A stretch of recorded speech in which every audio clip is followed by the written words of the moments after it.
So guys, for the first method, you're going to head it with search and type in troubleshoot settings. Click on it. And then once you're on this, you're going to click on other troubleshooters. Now you're going to find Windows Update. Click on run. And now this will come up, the Windows Update Troubleshooter. You're going to click on next. And then wait for this to load. And then once that's been done, if it detects anything, it will try to fix it for you. See if that works.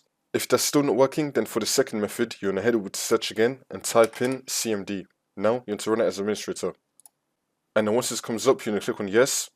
And then once you're on this, you're going to type in sfc space /scan. Now I'm going to click on enter. Then you're to run the scan. Wait for this to load. I'm going to skip the video to when the scan will be fully completed.